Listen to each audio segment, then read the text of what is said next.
Hi there, I'm Anna Seisling with Great Lakes Now, and joining me is David Biello, who is a science curator for TED Talks and the lead curator for the Countdown Summit. David, it's great to have you here. Thanks for having me. Absolutely. So I'm wondering if we can start, before we get into the climate countdown, talk a little bit about your background and level of sort of climate and environmental familiarity with this region here in the Great Lakes.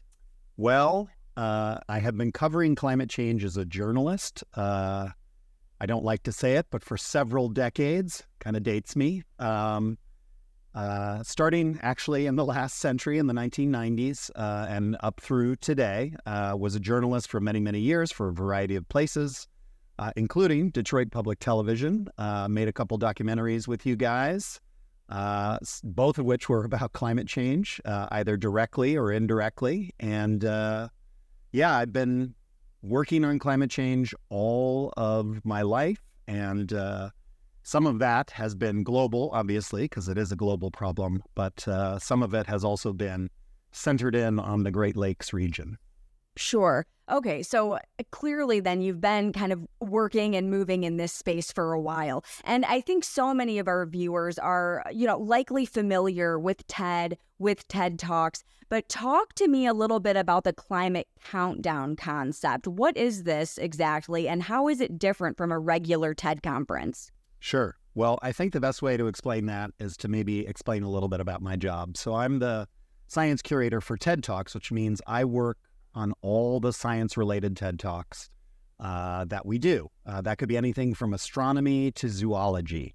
And most TED conferences are quite wide-ranging. So in addition to a wide range of science talks, you would also have talks from design and art, talks from technology, talks from the entertainment world, talks from the business community.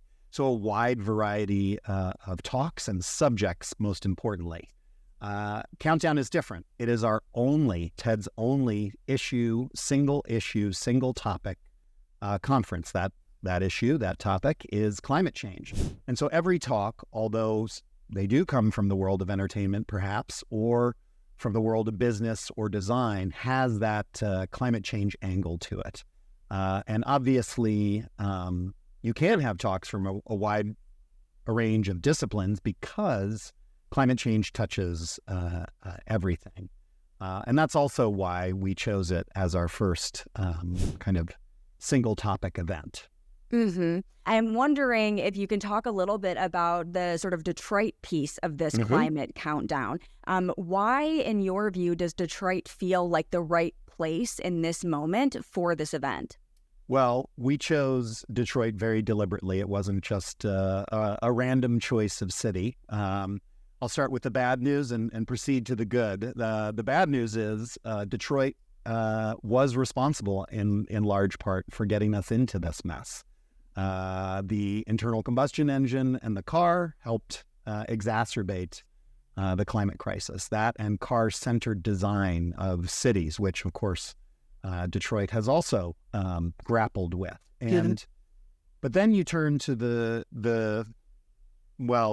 then it transitions to Detroit grappling with repercussions of those choices in those industries, which, of course, have led to all kinds of challenges that Detroit has faced as a city. And then the real reason we chose Detroit, kind of surmounting those challenges and pointing a path to the future.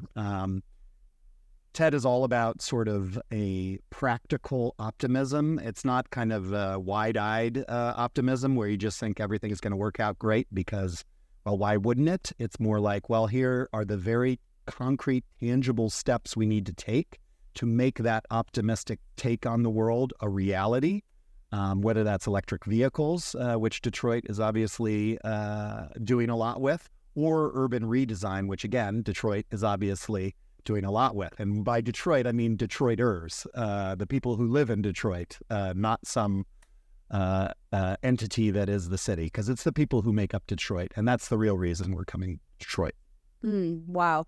Fascinating. Really cool, too, to think about not just, the sort of legacy and history of a place informing Ted choosing to put this in Detroit, but also the ways that Detroiters and the city sort of collectively is having to now grapple with the consequences of those decisions, of those policies, of this sort of leftover impact of an industry that is still also very much present here in Detroit. Right. To sort of broaden things out though and zoom out a bit, within Great Lakes now, Detroit is definitely a place and a city that we are constantly looking to for stories, inspiration. And I wonder if you have thoughts and just sort of what those might be on the impact of climate change on this region, on the Great Lakes Basin, which obviously is, I think, really significant in terms of, fresh water, being a fresh water source for the country. But also there are a lot of other reasons that I think the Great Lakes region is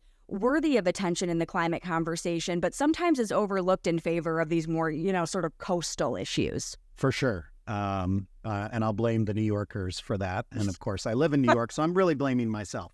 So I think there are a number of things, and you identified a couple of them, one of which is Detroit and the other cities of the region grappling with the impacts of climate change and showing a way forward. So you don't necessarily, if you're from New York, think of Detroit as a city that is prone to flooding. But with the more extreme downpours we're experiencing as a part of climate change, Detroit is flooding. And how Detroit kind of grapples with that issue, as I was talking about earlier, points a way towards how other cities all around the world will grapple with rising waters, whether that's a result of more extreme downpours or rising sea levels or whatever else it might be. But then in the wider region, it's also about farming. Farming is the largest single impact that humanity as a whole, has on the planet, whether that's growing corn for feed or ethanol or whatever else you might be growing. Grappling with how we produce and consume food is going to be a big part of Countdown and is a big part of the Great Lakes region and beyond.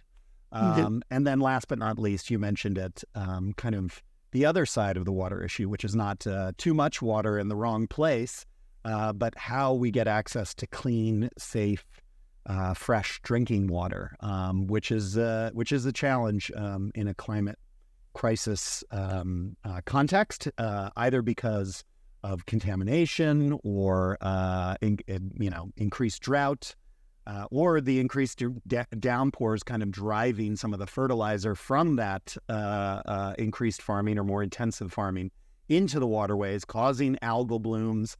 I'm old enough to remember when Toledo lost its water supply to an algal bloom. These are things that will continue to happen as the climate changes, unless we prepare and adapt to this transforming future. Convening speakers of this caliber, having these kinds of conversations here in Detroit, what is your hope for sort of what comes out of this? And also, do you anticipate Detroit and the Great Lakes region having a continued and sort of growing role in the larger collective climate conversation as time goes on? I mean, to answer that last part first, I don't think there's any question that the Great Lakes region is going to have a huge role to play in the coming decades of the climate crisis as we adapt, whether that's on the business side with the electric vehicle transformation, or whether that's on the natural resources side, like the vast trove of fresh water that is the Great Lakes, quite frankly.